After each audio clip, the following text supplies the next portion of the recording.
नमस्कार, मैं हूं श्वेता सिंह और आप देख रहे हैं आज तक। आज शंखनाद आप हल्दिया से देख रहे हैं। जिस जगह पर हम खड़े हैं यहाँ पर हल्दिया नदी हमारे साथ साथ में बह रही है। उस छोर पर नंदीग्राम है, इस छोर पर हल्दिया है। यानी ये समूचा इलाका ऐसा जहां पर चुनाव है कल, और खासकर नंदीग्राम में आज की रात किसी को नींद नहीं आने वाली है। नींद इसलिए नहीं आने वाली है क्योंकि प्रतिष्ठा का प्रश्न बन चुका है वो seat.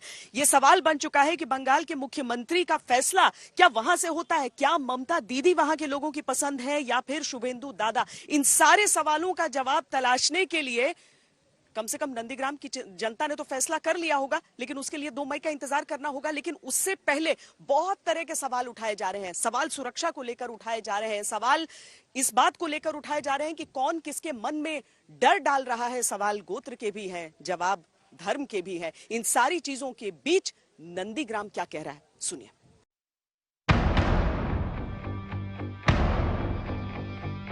Yes, yesterday night the outsiders goons they threatened the people. Criminal लेके आ रही है तो वो पकड़ ले, प्रशासन उनके हाथ में, कौन रोक रहा है? How they are allowed? How the election commission is allowed? And they are getting vote करना है वो हार गया ना मैच हार जाने से जितना तक वो कोशिश कर रहे हैं। ममता जी हार चुकी हैं और नंदीग्राम की जनता ने शुभेंदु जी को चुनना तय कर लिया। नंदीग्राम में मतदान से चंद घंटे पहले ममता बनर्जी को नया डर सताया है। ममता बनर्जी को लगता है कि नंदीग्राम में मतदान को प्रभावित करने की कोशिश की जाएगी। ममता को लगता है कि मतदान से पहले नंदीग्राम को अशांत करने की कोशिश की जाएगी। इसीलिए ममता बनर्जी ने चुनाव आयोग से स्वतंत्र और निष्पक्ष चुनाव कराने की मांग की है। Yes, yesterday night the outsiders goons they threatened the people, especially Gokul Nagar, then Ball, and then there are some areas in Balarampur and other areas. But we are already taking up the matter with the election commission. Let us hope that Nandigram must be allowed for free and fair election. Mamata Banerjee के इन आरोपों पर BJP की ओर से करारा पलटवार किया गया। BJP के अध्यक्ष जेपी नड्डा ने कहा कि ममता बनर्जी नंदीग्राम आ गई हैं, मगर अब उन्हें हार का डर सता रहा है। ममता जी का हार निश्चित है, एक तरफा फैसला है। आप मुझसे चुनाव के नतीजों के बाद मिलिएगा, जरूर मिलिएगा, और मेरी बात को नोट कीजिएगा। ममता जी हार चुकी हैं और नंदीग्राम की जनता ने शुभेंदु जी को चुनना तय कर लिया। ममता बनर्जी ने नंदीग्राम में ही डेरा डाला हुआ है, मगर ममता बनर्जी लगातार कहती रही हैं कि बाहरी गुंडे आकर यहाँ का माहौल अशांत कर रहे हैं। इन पर लगाम लगाना जरूरी है। Why they are campaigning right now? How they are allowing? How the election commission is allowing? And they are creating nuisance. And what you are complaining? It is not that I just came. No party people talk to me till now. हालांकि ममता बनर्जी के इन गुंडों वाले आरोपों पर एक दिन पहले ही गृह मंत्री अमित शाह ने पलटवार किया था। जो कह रही है कि एंटी सोशल एलिमेंट्स को ला रही है बीजेपी अपने साथ स्टेट आर्म्ड पुलिस ले आ रही है, क्रिमिनल्स लेके आ रही है। क्रिमिनल लेके आ रही है तो वो पकड़ ले, प्रशासन उनके हाथ में, कौन रोक रहा है? नंदीग्राम में बयानों की बौछार जितनी तीखी है, उतनी ही रक्त रंजित यहाँ की लड़ाई है। यहाँ कब किस पर कौन हमला कर दे कुछ नहीं कहा जा सकता। एक दिन पहले ही मोइना से बीजेपी के उम्मीदवार और पूर्व क्रिकेटर अशोक डिंडा पर हमला हुआ। आरोप तृणमूल समर्थकों पर लगा। 4টে লাস্ট প্রোগ্রাম প্রচারের করে ফিরছিলাম, বাড়ি যাচ্ছিলাম এই ময়না বাজারে। যারাও করে আমার গাড়ির অবস্থা দেখতে পাবে, ভাঙচুর করে আমার একটা ঘাড়ে এসে প্রচুর জোরে একটা ইট মাথা ঘাড়ে লাগলো। আমার ভাইয়ের হাত পা কেটে গেছে, 5 মাস সব ভেঙে গেছে। কোনো রকম পালিয়ে বেঁচেছি। এটা সন্ত্রাস, এইভাবেই তো এরা চলছে টিএমসির লোকজন, এটাই তো এদের পরিচয়। डिंडा पर हमले के बाद उनकी सुरक्षा बढ़ा दी गई है, मगर बीजेपी और टीएमसी के बीच की ये तकरार भयानक होती जा रही है। बंगाल में बीजेपी के प्रभारी कैलाश विजयवर्गीय ने भी एक वीडियो ट्वीट किया जिसमें बीजेपी के कार्यकर्ताओं पर हमला हो रहा है। ममता आरोप लगा रही हैं कि बाहरी गुंडों की वजह से बंगाल को अशांत करने की कोशिश हो रही है। दूसरी ओर बीजेपी आरोप लगा रही है कि ममता बनर्जी के कार्यकर्ता ही बीजेपी के कार्यकर्ताओं पर हमला कर रहे हैं। किसके आरोप सच्चे हैं और किसके झूठे, ये तो ठीक नहीं कहा जा सकता, लेकिन इतना जरूर है कि हमले हो रहे हैं। इस अशांत राजनीति के बीच ममता बनर्जी ने गैर बीजेपी नेताओं को एक चिट्ठी लिखी है। इस चिट्ठी में ममता बनर्जी ने अपील की है कि लोकतंत्र बचाने के लिए गैर बीजेपी नेता बीजेपी के खिलाफ एकजुट हो जाएं। ममता बनर्जी ने जिन्हें चिट्ठी लिखी है उनमें सोनिया गांधी, शरद पवार, स्टालिन, अखिलेश यादव, उद्धव ठाकरे, हेमंत सोरेन, अरविंद केजरीवाल, जगन रेड्डी, नवीन पटनायक और फारूक अब्दुल्ला जैसे दिग्गज नेता शामिल हैं। बीजेपी कह रही है कि ममता को हार का डर है। क्या ये लामबंदी का चक्कर नहीं है, ये पेशबंदी है, ये भूमिका है। और भूमिका इस बात की बनाई जा रही है कि अब जनता का जनादेश आने वाला है, और जनता का जनादेश जब आएगा तो ये ईवीएम के सर पे इस बार ठीकरा नहीं फोड़ेंगे, इस बार ईवीएम पे सर फोड़ने वाले हैं ये लोग। जितनी हताशा, जितनी हाहाकार दिखाई पड़ रहा है, इसलिए जो है वो आपको अपने शासनकाल के करप्शन का, क्राइम का, कुशासन का सूद ब्याज के साथ हिसाब किताब जनता को देना चाहिए। वो नहीं दिया आपने, और इस बात का आपको एहसास हो गया कि आपकी विदाई के बैंड बाजा बज चुका है, उसकी आवाज आपको सुनाई पड़ रही है, और इसलिए इस तरह के हाहाकार दिखाई पड़ रहे हैं। बहरहाल अब इंतजार है उस समय का जब नंदीग्राम की जनता अपना फैसला ईवीएम में कैद करेगी, और उसी के साथ बंगाल के दो सबसे बड़े महारथियों की किस्मत भी ईवीएम में बंद हो जाएगी। श्वेता सिंह पॉलमी साहा और इंद्रजीत कुंडू के साथ अनुपम मिश्र, नंदीग्राम, आज तक।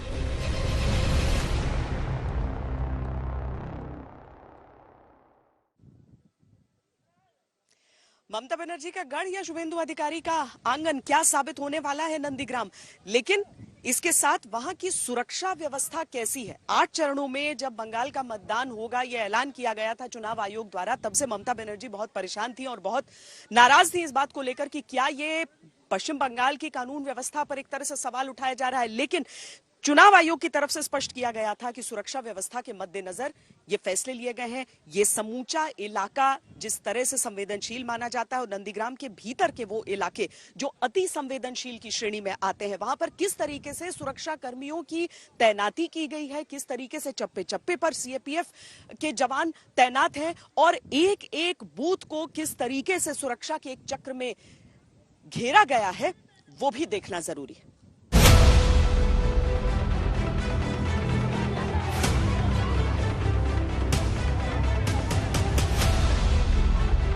ममता के लिए साख की जंग है नंदीग्राम,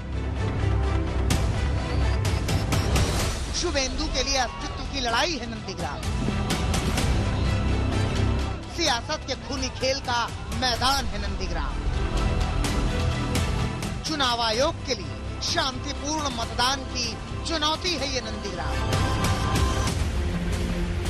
जिस टूटे पैर के साथ ममता बनर्जी ने पश्चिम बंगाल में सियासी जंग के हुंकार भरी थी, उस चोट की पूरी सियासत का गढ़ था ये नंदीग्राम। आज यहाँ के चप्पे चप्पे पर सुरक्षा बल की तैनाती है, जिसका एक ही मकसद है कि नंदीग्राम में रक्त चरित्र का विराम। नंदीग्राम के पूरे इलाके में आप देख लेंगे, आपको कहीं पर कोई कमी नहीं लगेगी सुरक्षा कर्मियों की। वर्दीधारी आपको अलग अलग इलाकों में नजर आ जाएंगे। हम तो खैर उस जगह पर मौजूद हैं जहां पर ममता बनर्जी 3 दिन से यहां पर मौजूद है, और उसके बाद यहीं से वो सारा अपना कामकाज कर रही हैं। और साथ ही आज वो चूंकि यहाँ पर अब प्रचार नहीं हो सकता था, कल शाम बंद था, और अब डोर टू डोर सिर्फ हो रहा है यहाँ पर, तो अब वो शिंगूर की तरफ निकली है, लेकिन वापस वो यहीं पर आने वाली है। यहाँ पर वो रहना चाहती है उस समय तक जब तक यहाँ पर मतदान चल रहा है। तो सुरक्षा कर्मियों की ऐसी नहीं है कि कहीं पर भी यहाँ पर कमी दिख रही है। लोगों के मन में भरोसा बनाने के लिए आपको हर जगह पर, हर इलाके में, खासकर जो अति संवेदनशील जिन बूथ्स को माना जा रहा है, वहां पर खासकर बहुत ज्यादा तैनाती की गई है सुरक्षा कर्मियों की, ताकि लोग बेखौफ होकर और मतदान के लिए आए। उनके मन में ये डर न रहे कि कहीं कुछ हो तो नहीं जाएगा। किसी अनिष्ट की आशंका को दूर करने के लिए खासकर नंदीग्राम की सड़कों पर आपको पुलिस बल की और सीएपीएफ की मौजूदगी पूरी तरह से नजर आएगी। नंदीग्राम के हालातों को देखते हुए यहाँ केंद्रीय फोर्स की 22 अतिरिक्त कंपनियों की तैनाती की गई है।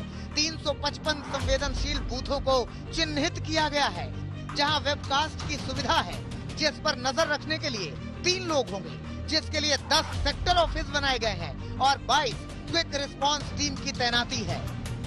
पश्चिम बंगाल में दूसरे चरण का जो मतदान होना है, उससे पहले सुरक्षा को लेकर बहुत ज्यादा संजीदगी बरती जा रही है। जिस तरह के हालात रहे हैं इससे पहले के चुनावों में, इसीलिए इस बार जो सीएपीएफ के फोर्सेस हैं, खासकर जो सीआरपीएफ हैं, उनकी तैनाती नंदीग्राम को लेकर जितनी भी आशंकाएं लोगों के मन में होनी बिल्कुल भी नहीं चाहिए, क्योंकि यहां पर जब ये फोर्सेस मुस्तैद होंगे, जब ये वर्दीधारी वहां पर खड़े रहेंगे, तो अपराधी तत्व जितने भी हैं वो कुछ करना तो छोड़िए, वो कुछ सोच भी नहीं सकते हैं। पहले दौर के मतदान में भी यही नजर आया था, दूसरे चरण के मतदान में भी यही नजर आ रहा है। हिंदुस्तान के वो मजबूत कंधे तैयार हैं उन सभी अति संवेदनशील बूथ पर अपनी तैनाती के लिए, अपनी ड्यूटी निभाने के लिए, ताकि लोग बेखौफ बड़ी तादाद में आए, अपनी मर्जी के हिसाब से लोकतंत्र के इस पर्व को मनाएं। पश्चिम बंगाल में सियासी हिंसा को देखते हुए कई नेताओं की सुरक्षा भी बढ़ाई गई है। पश्चिम बंगाल में अब तक 93 बीजेपी नेताओं को खतरे का आकलन करते हुए वीआईपी सुरक्षा दी गई है। पिछले 1 महीने में पश्चिम बंगाल के करीब 60 वीआईपीज को गृह मंत्रालय ने 100 वाई कैटेगरी की सुरक्षा दी है, जिसमें 80 वीआईपी को सीआईएसएफ की सुरक्षा दी गई है। वहीं 13 वीआईपी को पश्चिम बंगाल में सीआरपीएफ की सुरक्षा दी गई है। गृह मंत्रालय की सुरक्षा केंद्रीय एजेंसियों के खतरे के आकलन के बाद आईबी की रिपोर्ट के तहत दी जाती है।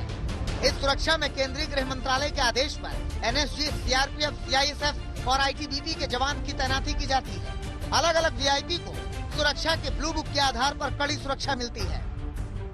सरकार के उच्च स्तरीय सूत्रों ने बताया कि खुफिया विभाग ने पश्चिम बंगाल के वर्तमान हालात को लेकर एक समीक्षा रिपोर्ट गृह मंत्रालय को दी है, जिसमें कई नेताओं और टीएमसी से बीजेपी में शामिल हुए नेताओं पर खतरे की बात कही गई है, जिसकी वजह से गृह मंत्रालय समय समय पर व्यक्तिगत समीक्षा करके नेताओं को इस तरीके की सुरक्षा दे रही है।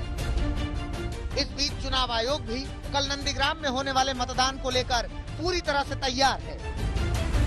अब सिर्फ कुछ ही घंटे बच गए हैं नंदीग्राम के महासंग्राम के लिए, लेकिन जो तैयारियां हैं वो अपने आखिरी चरण पे है। आप देख सकते हैं 210 नंदीग्राम असेंबली कॉन्स्टिट्यूएंसी, उनकी तैयारियां यहाँ पे चल रही है पुरजोर से।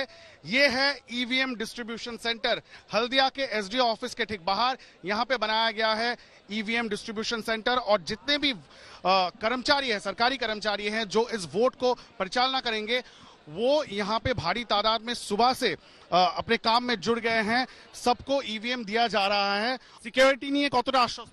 একদম ফুল, একদম দারুণ সুন্দর পিসফুল ভোট হবে, একদম পিসফুल। अगले 24 घंटे नंदीग्राम के लिए बहुत अहम होने वाले हैं। ममता के लिए नाक की लड़ाई है, बीजेपी के लिए साख की लड़ाई है। चुनाव आयोग के लिए नंदीग्राम एक चुनौती है। हिंसा और अहिंसा में सिर्फ एक आ का फर्क है, और ये फर्क नंदीग्राम में दूर होगा या नहीं, ये सवाल बरकरार है। श्वेता सिंह और इंद्रजीत कुंडू के साथ अनुपम मिश्रा, नंदीग्राम, आज तक। चूंकि 8 चरण में चुनाव है, इसीलिए एक जगह प्रचार खत्म होता है, दूसरी जगह प्रचार की शुरुआत हो जाती है। ममता बनर्जी नंदीग्राम से निकलकर सिंगूर गई वहां पर प्रचार के लिए। जेपी नड्डा, भारतीय जनता पार्टी के अध्यक्ष, वो पूर्वी मेदिनीपुर में प्रचार कर रहे थे। वहां पर हमारी संवाददाता ने उनसे बातचीत की। उन्होंने इस बात को दोहराया कि नंदीग्राम में तो शुभेंदु अधिकारी की ही जीत होगी। हमारे साथ इस वक्त पुरसुरा में जेपी नड्डा है, जो है बीजेपी के अध्यक्ष, राष्ट्रीय अध्यक्ष। नड्डा जी, अगर आप हमें बता सकते हैं कि कल बहुत महत्वपूर्ण चुनाव है नंदीग्राम में, दीदी या दादा, लोग किसको चुनेंगे? दीदी या दादा को चुनेंगे? हो चुका है, शुभेंदु दादा जीतेंगे। ममता जी का हार निश्चित है, एक तरफा फैसला है। आप मुझसे चुनाव के नतीजों के बाद मिलिएगा, जरूर मिलिएगा, और मेरी बात को नोट कीजिएगा। ममता जी हार चुकी हैं और नंदीग्राम की जनता ने शुभेंदु जी को चुनना तय कर लिया। अगर आंकड़े के बारे में हम बात करें तो ये कहा गया था बीजेपी की तरफ से कि 200 सीट मिलेंगी। पहला चरण का चुनाव समाप्त हो चुका है, अभी दूसरा चरण शुरू होने वाला है। अभी भी वही आंकड़े हैं? बिल्कुल, हम दूसरा चरण भी अच्छे तरीके से जीतेंगे और 200 पार करने वाले हैं। ये भीड़ आप देख रहे हैं, मैं चाहूंगा कि जरा सा आप अपना कैमरा इधर घुमा के दिखाइए। ये इलाका जो कभी भारतीय जनता पार्टी के पास नहीं था, आज जनता पार्टी से आगे निकल करके ममता जी को हराने के लिए आतुर है और वह एक तरफा संदेश दे रही है। तोलाबाजी, तुष्टीकरण, कटमनी, भ्रष्टाचार, इसके खिलाफ अपना संदेश वह स्पष्ट दे रही है और सोनार बंगाल असोल परिवर्तन के लिए वो जागरूक होकर के आगे बढ़ी है। और एक चिट्ठी सामने नजर आ रहा है जो बीजेपी की तरफ से ये झूठा साबित हो रहा है कि दिलीप घोष ने आपको एक चिट्ठी लिखा था कि पहले कि 3 से 4 सीट ही मिलेगा बीजेपी को, लेकिन ये अफवाह कहां से और क्यों फैल रही है? ये टीएमसी और टीएमसी की जिसको कहते हैं कि हताशा और इस तरीके के हल्के प्रचार करने के तरीके, उनको मालूम है कि 30 में से 26-27 बीजेपी जीत चुकी है, लेकिन वो जनता में भ्रम फैलाने के लिए फेक लेटर्स लिख करके वह जनता को भ्रमित करने की कोशिश कर रही है। उनको मालूम नहीं है कि वो भ्रम में है। जनता ने तय कर लिया है और 2 तारीख को ममता जी को सूद समेत नतीजा देगी। आखिरी सवाल, ममता बनर्जी को क्या संदेश आप देना चाहेंगे? कुछ नहीं, वो अपने में सुधार करें और चुनाव के बाद आत्मचिंतन करें। दरअसल नंदीग्राम का चुनाव एक ऐसा चुनाव है, ये एक ऐसी सीट है कि इसके बारे में कोई भी राजनीतिक विश्लेषक कोई भविष्यवाणी नहीं करना चाहेगा, क्योंकि अगर यहाँ के समीकरणों को देखें तो ममता बनर्जी हो या शुभेंदु अधिकारी हो, दोनों के दावों में थोड़ा थोड़ा दम आपको नजर आ जाएगा। लेकिन पश्चिम बंगाल के लिए ये भी कहा जाता है कि वो एक तरफा निर्णय करते हैं, कभी बीच बीच का कोई फैसला नहीं रहता है। इसीलिए जो दोनों पक्ष हैं यहाँ पर, वो हर समीकरण इस सीट के लिए साध रहे हैं।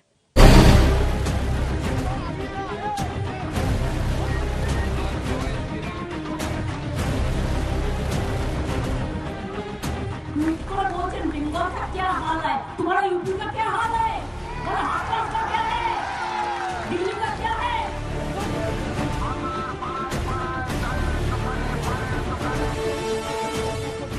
নন্দীগ্রামটা আমি লড়াই করতে গিয়েছিলাম, এই কারণে যে নন্দীগ্রামটা আমার খুব প্রিয় ছিল।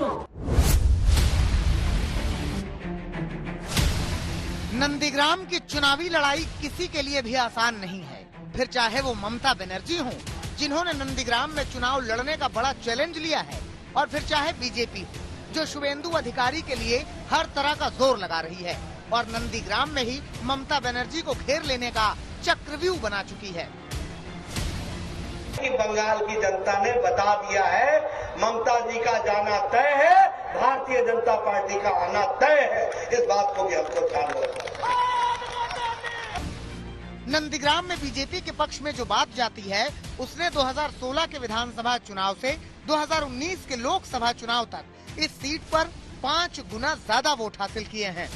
2016 के चुनाव में बीजेपी को नंदीग्राम में करीब 10,500 वोट मिले थे, जो 2019 के लोकसभा चुनाव में 62,000 के पार हो गए, जबकि तब बीजेपी के साथ शुभेंदु अधिकारी नहीं थे। अब तो बीजेपी के पास शुभेंदु अधिकारी भी हैं, जिनके परिवार का नंदीग्राम और आसपास के पूरे इलाके में पुराना दबदबा है। जिस जिले में नंदीग्राम सीट है, शुभेंदु के पिता और भाई दोनों सांसद हैं और खुद शुभेंदु अधिकारी नंदीग्राम में पिछली बार 81,000 वोट से जीते थे। ममता बनर्जी को कहीं दूसरे जगह जाना था, लेकिन वो गांव में चली गई, रूट बदल दिया उन्होंने। तो क्या आपको देख के उसकी काम उसको करने दीजिए, कोई फायदा नहीं होगा। कितने मार्जिन हो सकता है? पहले आपने कहा था 50,000 का मार्जिन कमल का फूल खिलेगी। कमल का फूल खिलेगा। मार्जिन कुछ बताएंगे आप कितना हो सकता है? मार्जिन पब्लिक हो। इस बार शुभेंदु का दावा है कि वो 50,000 वोटों के अंतर से ममता बनर्जी को हराएंगे, लेकिन टीएमसी का दावा है कि ममता बनर्जी रिकॉर्ड वोटों से जीतेंगी, क्योंकि शुभेंदु को जो वोट मिले थे वो पार्टी और दीदी के नाम पर मिले थे और शुभेंदु ने दीदी का साथ छोड़कर सियासी गद्दारी की है, जिस पर जनता सबक सिखाएगी। भवानीपुर की अपनी पुरानी सीट छोड़कर नंदीग्राम की ये चुनावी लड़ाई ममता बनर्जी ने खुद चुनी, तो इसमें 3 बड़े मैसेज थे। एक तो बंगाल में आक्रामक बीजेपी के सामने सरेंडर न करके सीधी टक्कर लेने का मैसेज, और दूसरा शुभेंदु अधिकारी जैसे उन नेताओं से टकराने का मैसेज जो चुनाव से ठीक पहले ममता बनर्जी को छोड़कर बीजेपी में चले गए। और तीसरी बात यह है कि नंदीग्राम आंदोलन ने ही 14 साल पहले दीदी को वो रास्ता दिखाया था जिस पर चलकर वो सत्ता की कुर्सी तक पहुंची थी। नंदीग्राम से ममता उसी स्ट्रीट फाइटर वाली इमेज को फिर से जिंदा कर रही हैं। নন্দীগ্রামটা আমি লড়াই করতে দিয়েছিলাম এই কারণে যে নন্দীগ্রামটা আমার খুব প্রিয় ছিল। নন্দীগ্রাম নিয়ে আমি আন্দোলন করেছি। নন্দীগ্রামে যখন প্রথম আন্দোলন হয়, কে ছিল আপনাদের সাথে? কারা ছিল আপনাদের সাথে? বাপ বেটাকে তখন দেখা যায়নি, 10-15 দিন পরে জুটেছে এসে, যখন সব স্বাভাবিক হয়ে গেছে। इस टक्कर के बीच नंदीग्राम का एक चुनावी गणित ये भी है कि कुल 2,75,000 वोटर्स में करीब 62,000 मुस्लिम वोटर हैं, जिन पर टीएमसी का भरोसा है कि ये वोट उनके सपोर्ट में है। मुस्लिम वोट एकजुट रहे और कोई ध्रुवीकरण न हो, इसके लिए दीदी ने पूरा जोर लगा दिया है। हालांकि ये बात भी ध्यान रखनी होगी कि नंदीग्राम में इंडियन सेकुलर फ्रंट के अब्बास सिद्दीकी भी ममता के खिलाफ प्रचार कर रहे हैं और यहाँ लेफ्ट के कैंडिडेट को सपोर्ट कर रहे हैं। अगर इससे मुस्लिम वोट बटेंगे तो सीधे नुकसान ममता बनर्जी को होगा। पलमी साहा के साथ अनुपम मिश्र, नंदीग्राम, आज तक।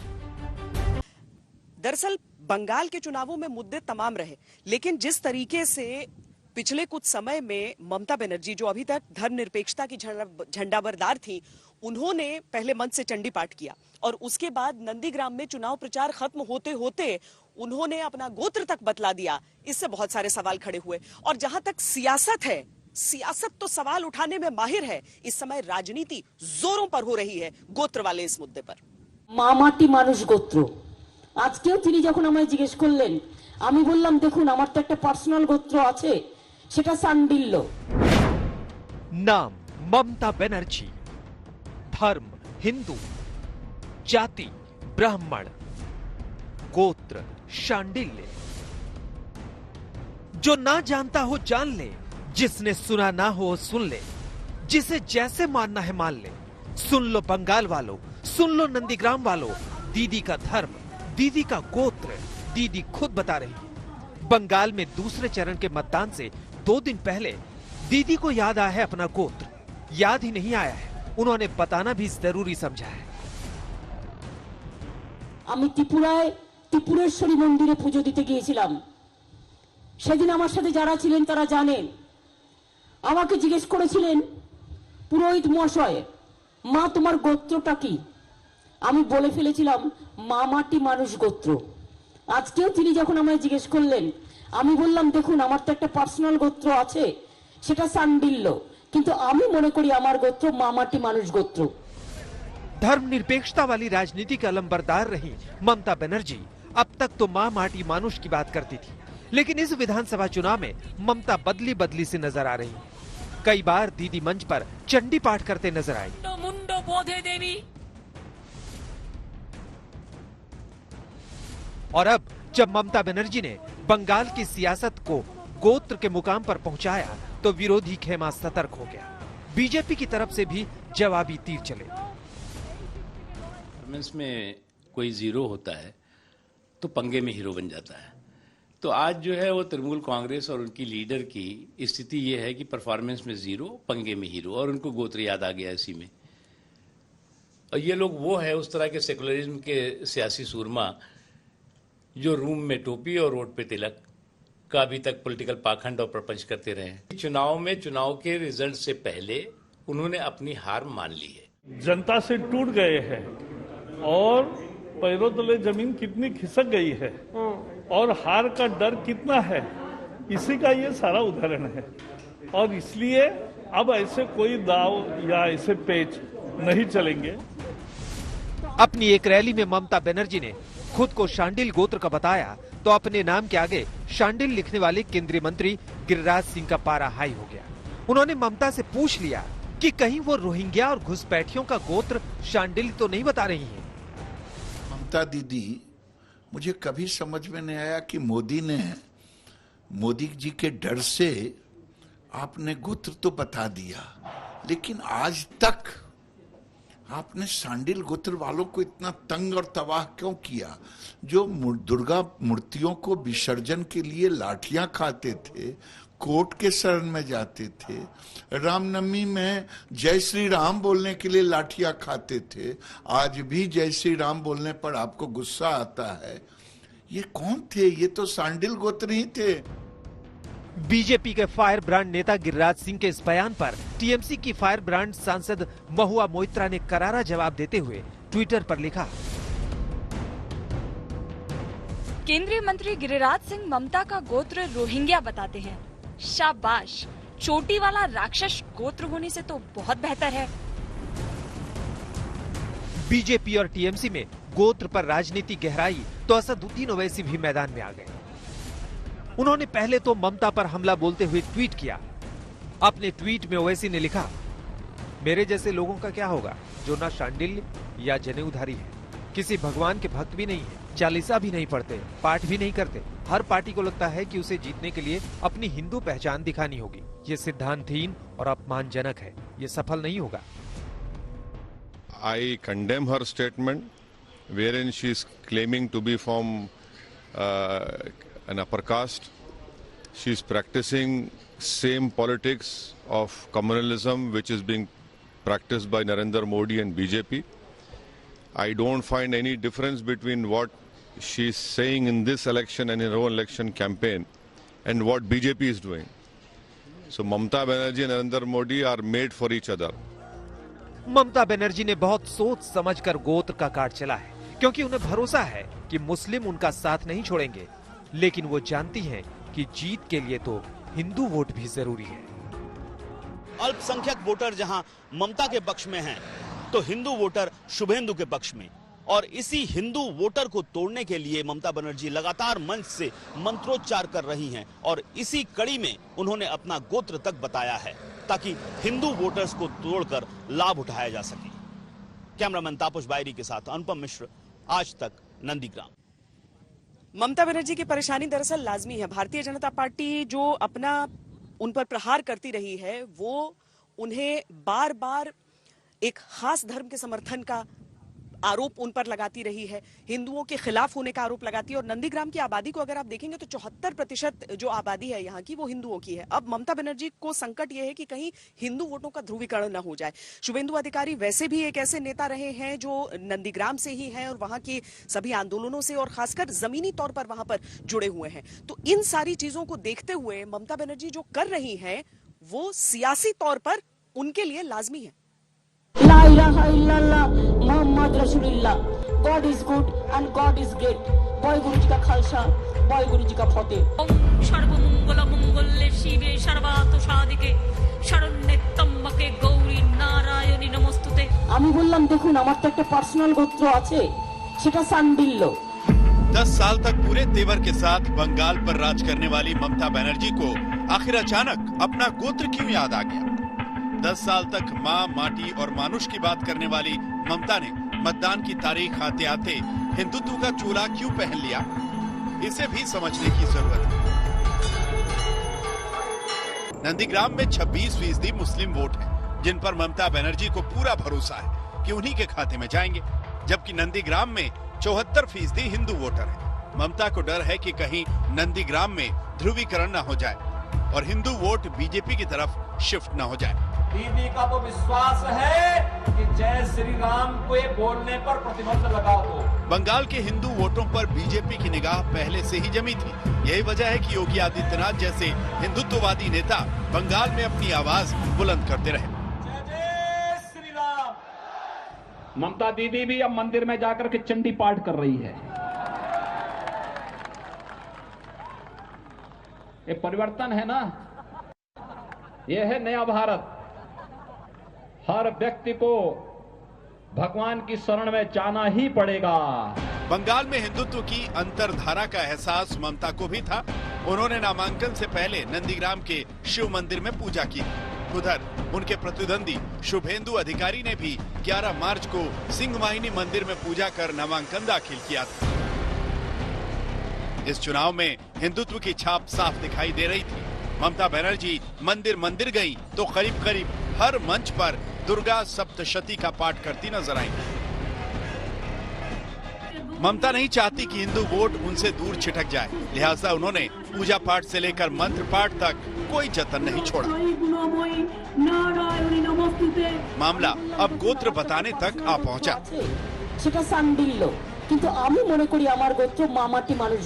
ममता बनर्जी जिनका गोत्र घुसपैठियों और जिहादियों से मिलता था कल तक, आज वो अपना गोत्र बता रही हैं, आज मंदिर मंदिर जा रही हैं। अब आज उनकी ये राजनीतिक मजबूरी है, लेकिन वेस्ट बंगाल की जनता पूरी तरीके से समझ चुकी है, देख चुकी है, इसलिए अब ये सब चलने वाला नहीं है।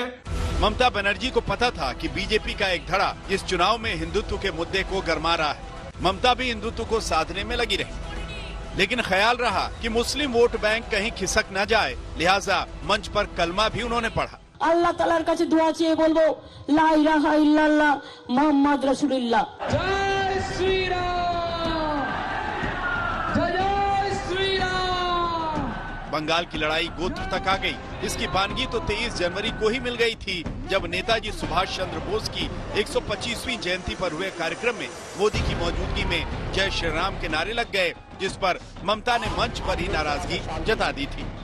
मैं तो आभारी हूँ प्रधानमंत्री जी का, कल्चरल मिनिस्ट्री का, कि आप लोगों ने कोलकाता में प्रोग्राम बनाया, लेकिन किसी को आमंत्रण करके, निमंत्रित करके उसको बेइज्जत करना ये आपको शोभा नहीं देता है। इसके बाद तो बंगाल के चुनाव प्रचार की दिशा ही बदल गई। चुनाव प्रचार में जय श्री राम के नारे गूंजे, ममता का चंडी पाठ गूंजा, तो हिंदू वोटरों की चाहत में ममता बनर्जी ने गोत्र का कार्ड खेल दिया।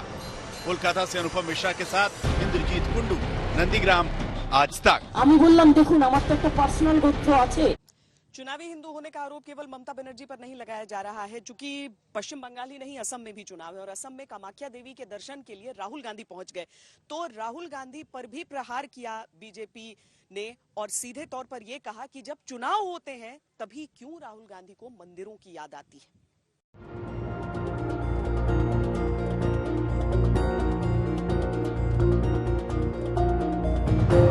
ये कांग्रेस नेता राहुल गांधी की भक्ति है। असम में दूसरे चरण के मतदान से एक दिन पहले राहुल मशहूर कामाख्या मंदिर पहुंचे। विधि विधान से राहुल ने मंदिर में पूजा की।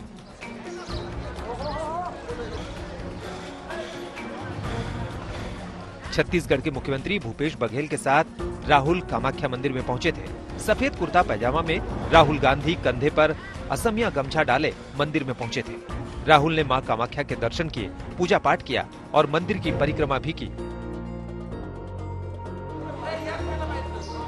राहुल जब मंदिर से बाहर निकले तो फूल मालाओं से लदे थे। उनके कंधे पर लाल रंग की चुनरी भी दिखाई दे रही थी। सोशल मीडिया पर भी राहुल गांधी ने अपने इसी रूप की तस्वीरों को ट्वीट भी किया। राहुल गांधी के कामाख्या मंदिर में दर्शन को लेकर सियासत गर्म हो रही है। आरोप लग रहे हैं कि असम के हिंदू मतदाताओं को रिझाने के लिए ही राहुल कामाख्या मंदिर गए थे। जब जब चुनाव आते हैं तब तब राहुल गांधी जी मंदिर जाते हैं। पिछले कई साल से उनको आसाम की याद नहीं आई। ये चुनाव के वक्त उनको आसाम और मंदिर क्यों याद आता है? इससे पहले प्रियंका वाड्रा ने 1 मार्च को अपने असम दौरे की शुरुआत गुवाहाटी के कामाख्या मंदिर में दर्शन से ही की थी। दरअसल कांग्रेस असम में अपनी सॉफ्ट हिंदुत्व वाली छवि को बरकरार रखना चाहती है, क्योंकि उसे पता है कि मुस्लिम वोट उसके पाले में तो आएंगे, लेकिन जीत के लिए तो उसे बीजेपी के हार्डकोर वोट बैंक में ही सेंध लगानी होगी। हेमंता नाथ, गुवाहाटी, आज तक। पिछले 1 साल में हमने देखा है कि जब जब कोरोना संक्रमण की रफ्तार बढ़ी है तो सरकार को अपनी ओर से लोगों से कम त्योहारों के समय में एहतियात बरतने के लिए कहना होता है, लेकिन फिर भी त्योहारों के समय ऐसी तस्वीरें आम हो जाती हैं। होली की ऐसी कुछ तस्वीरें हम आपको उत्तर प्रदेश के अलग अलग शहरों से दिखाते हैं।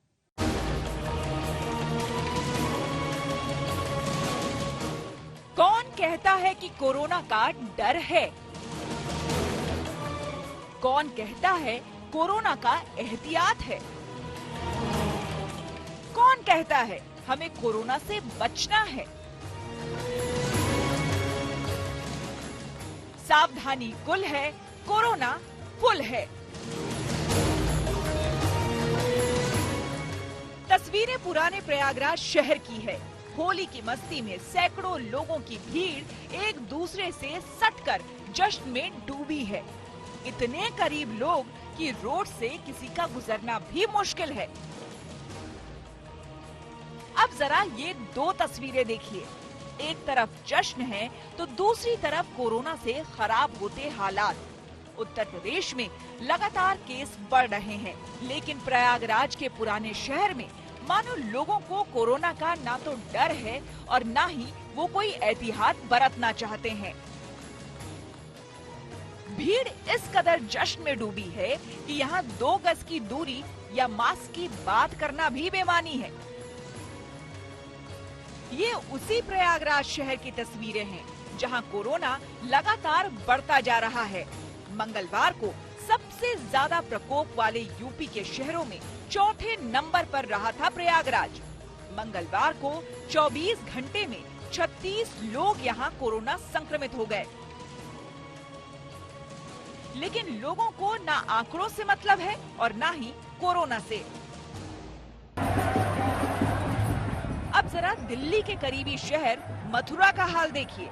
होली के अगले रोज मथुरा के बलदेव में देखिए, होली निकल गई लेकिन यहाँ होली का खुमार अब तक छाया है।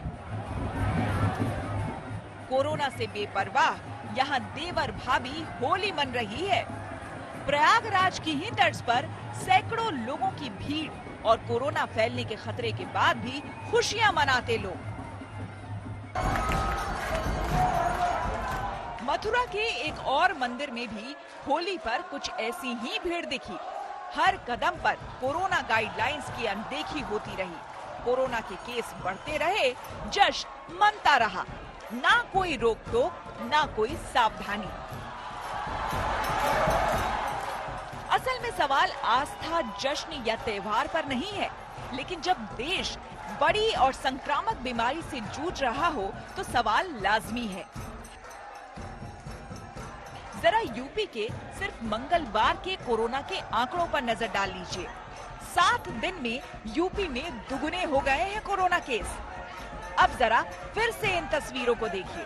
आंकड़े गवाही दे रहे हैं कि खतरा बढ़ रहा है।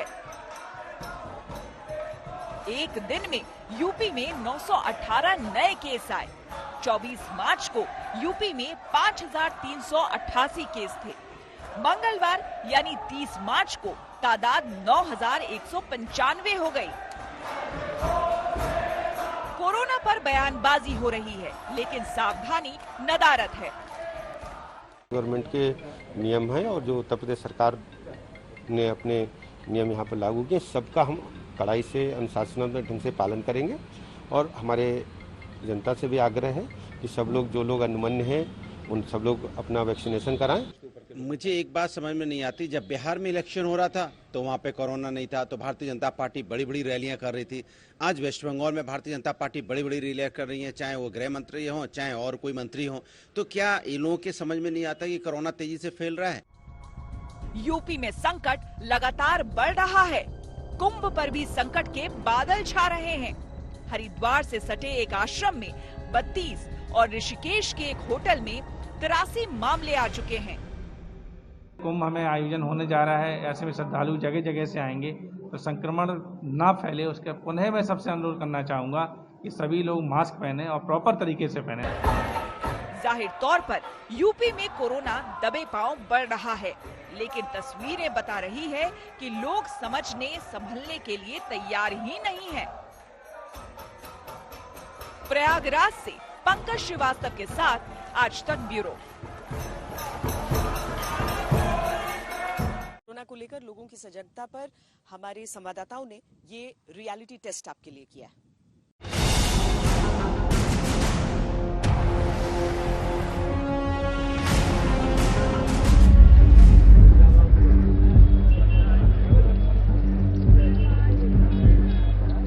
कोरोना अपनी गिरफ्त को मजबूत करता जा रहा है। दूसरी लहर चल रही है, लेकिन दिल्ली की गाजीपुर मंडी में आपको इसकी जरा भी फिक्र नहीं दिखेगी। रोज की तरह ही भीड़ है। दिल्ली में केस लगातार बढ़ रहे हैं। जरा आंकड़ों पर गौर कीजिए। बीते 24 घंटे में दिल्ली में 992 नए केस सामने आए। कुल 5784 बेड हैं।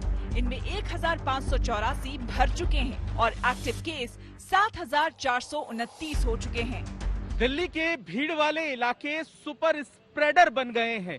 फरवरी के महीने में कोरोना के 4000 से ज्यादा मामले दर्ज हुए थे। वहीं मार्च के महीने में ये आंकड़ा 5 गुना बढ़ गया और दिल्ली में 20,000 से ज्यादा कोरोना के मामले दर्ज हुए। अब इन आंकड़ों से आप अंदाजा लगा सकते हैं कि लापरवाही का आलम क्या है। और हैरानी की बात यह भी है कि सरकार और एजेंसियों ने जिन सख्तियों को लागू करने का ऐलान किया है वो जमीन पर बेहद कम नजर आती हैं। दिल्ली सरकार दावा कर रही है कि हालात काबू में है। दिल्ली के अंदर हमने टेस्टिंग को बहुत बढ़ा दिया है। होली के और संडे की वजह से थोड़ा कम था 2 दिन, परंतु आज से हम 80,000 से ज़्यादा टेस्ट डेली करेंगे और लोगों को आइसोलेट भी किया जा रहा है। उनको कहा जा रहा है कि जो भी पॉजिटिव हैं तो घरों में रखा जाएगा। उनके 30-30 कॉन्टैक्ट्स को भी ढूंढा जा रहा है ताकि इसको आगे फैलने से रोका जा सके। अब जरा बिहार का रुख करते हैं। देखिए कैसे स्टेशन पर लोग बिना मास्क के बैठे हैं। सोशल डिस्टेंसिंग का दूर दूर तक नामो निशान नहीं है। बिहार में कोरोना एक बार फिर से अपने पैर पसार रहा है और किस तरीके से हालात गंभीर होते जा रहे हैं इसकी तस्वीर दिखाने के लिए इस वक्त हम पटना रेलवे स्टेशन पर मौजूद हैं और यहाँ पर आप देख सकते हैं कितनी भारी संख्या में लोग जो हैं लगातार स्टेशन पहुँच रहे हैं, पटना आ रहे हैं और सामाजिक दूरी के नियमों का पालन नहीं किया जा रहा है।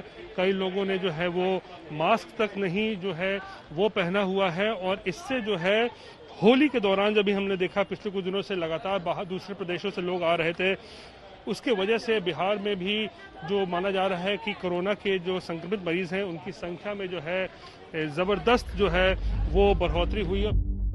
बिहार में 2 दिन में कोरोना केस बढ़े हैं। रविवार को 351 पॉजिटिव केस आए, सोमवार को 239 और मंगलवार को 74 केस आए।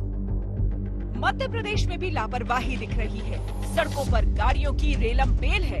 लोग बिना मास्क के गुजर रहे हैं। पुलिस को उनको रोककर हिदायत देनी पड़ रही है।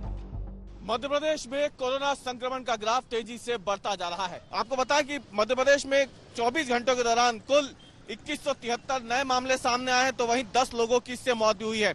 सरकार के सामने सबसे बड़ी चुनौती जो है वो यही है कि लोग ये देखिए अभी भी बिना मास्क पहने बाहर निकल रहे हैं।